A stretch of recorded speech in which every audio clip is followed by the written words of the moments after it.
Khalifah Umar bin Khattab. Selama kurang lebih 10 tahun kepemimpinan Umar bin Khattab, pasukan Islam berhasil menaklukkan wilayah di sekitar Jazirah Arab. Umar berhasil menguasai Imperium Romawi dan Persia. Segala bentuk tindakan dilakukan oleh Umar untuk menghadapi kekuatan besar, bukan hanya kepentingan agama, melainkan kepentingan politik juga, guna memperluas wilayah Islam. Faktor yang mendorong terjadinya perluasan wilayah: pertama, bangsa Romawi dan Persia menunjukkan sikap tidak hormat terhadap niat baik umat Islam untuk menjalin sebuah hubungan kenegaraan. Kedua, ketika Islam berada pada kekuatan yang lemah, Romawi dan Persia selalu berusaha menaklukkan wilayah-wilayah Islam melalui serangkaian peperangan. Ketiga, bangsa Romawi dan Persia yang terkenal memiliki daerah yang subur tidak bersedia menjalin hubungan dengan negara-negara Arab. 4. Letak geografis Romawi dan Persia sangat strategis untuk kepentingan keamanan dan pertahanan wilayah Islam.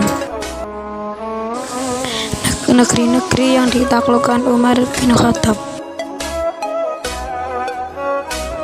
Pertama, pembebasan Syam dan Palestina.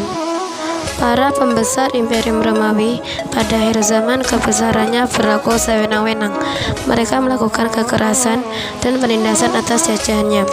Oleh karena sebab itu, penduduk negeri yang berada di bawah kepemimpinannya berusaha melepaskan diri.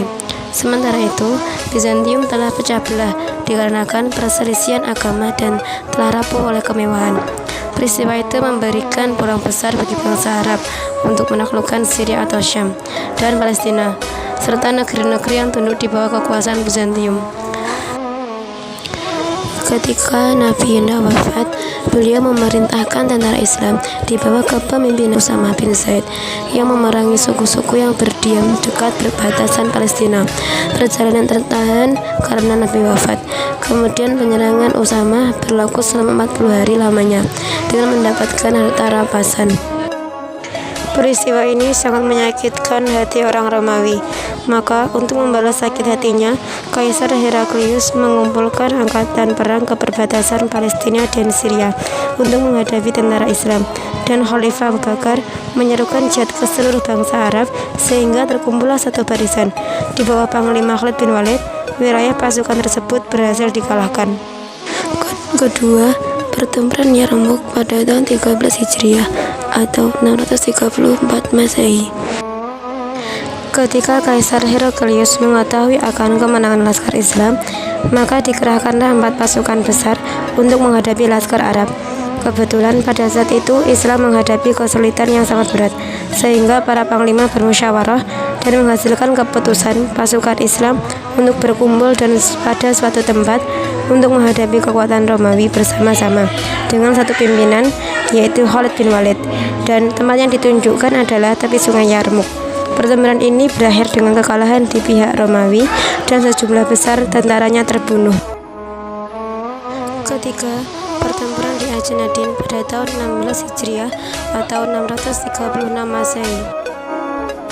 Sesudah jatuhnya kota Damaskus ke tangan Islam, maka jatuhlah kota-kota besar di utara Syria. Jenderal Aretian, panglima Romawi di Syria, bertahan dengan gigih beserta sisa tentaranya di Ajnadin, dekat Baitul Maqdis.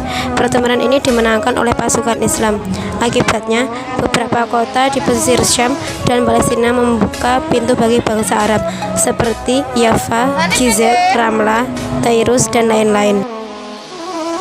Keempat, pertempuran Qadisiyah pada tahun 16 Hijriah atau 636 Masehi. Saat bin Abi Waqqas beserta laskarnya melaju menuju Qadisiyah, suatu kota yang menjadi pintu masuk ke Irak. Di sana bertemu dengan Panglima Rustam yang memimpin tentara Persia dengan jumlah 30.000 serdadu, sedangkan laskar Arab hanya sekitar 7.000 atau 8.000.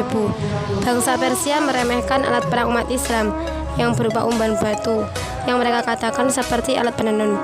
Namun setelah 3 hari bertempur, umat Islam berhasil mengalahkan lawan.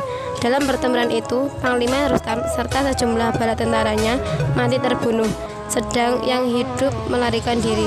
Dan terjadi pula pertempuran di Jalula tahun 17 Hijriah atau 638 Masehi. Kelima, pertempuran di Nahawan pada tahun 21 Hijriah atau 642 Masehi.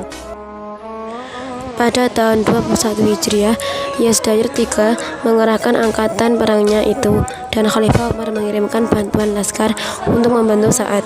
Maka terjadilah peperangan yang sangat hebat di antara keduanya di Nahawan. Pertempuran itu dimenangkan oleh umat Islam.